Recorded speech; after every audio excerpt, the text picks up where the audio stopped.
to this episode of WFCF TV. I'm here today with Belinda Keiser, who's the Vice Chancellor of Keiser University. Footprint throughout the entire state in higher education and talent and workforce. It's a pleasure to be with you, Belinda, because what's exciting, the latest news about the state of Florida moving up to number 5 in education. I want to start with a pretty broad sweeping question.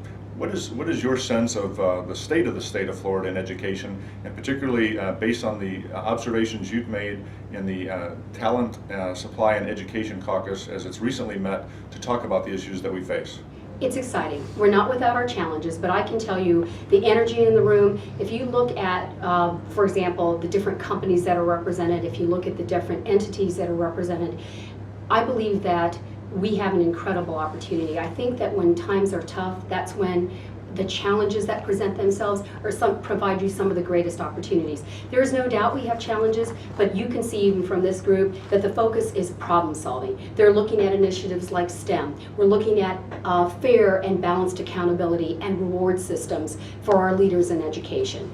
We're looking at a system of measuring how well we're doing. We're also looking at what are the decisions we can make today that will not only impact today, but long-term down the road, well into 2025.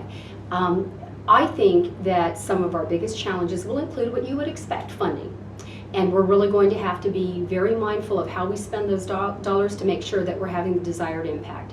I think the second part of our challenge will include how do we really build the talent pipeline that will be not only competitive with other states, so we continue to attract those businesses that will drive this economy forward, but global competition.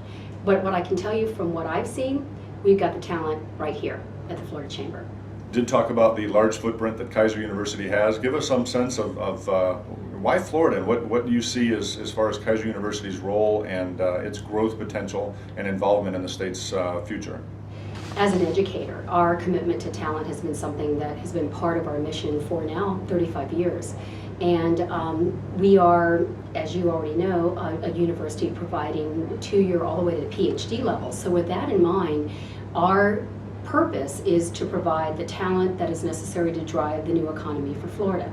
And it's exciting for me to be part of the chamber because it gives us an opportunity to network with other leaders, to really hear and to also contribute to a plan that will help us arrive at the prosperity and the future that we'd like for the state. You know, Belinda, when people think about volunteering their time and money and their energy around a subject, obviously you're passionate about workforce development and education.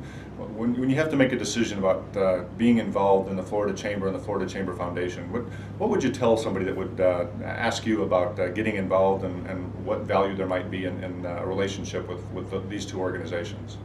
Well, I think there are a lot of things. I think there are a lot of reasons to join the Florida Chamber. And I think the first thing is, if you're an individual that likes to have an impact, this is one of the best places to do so.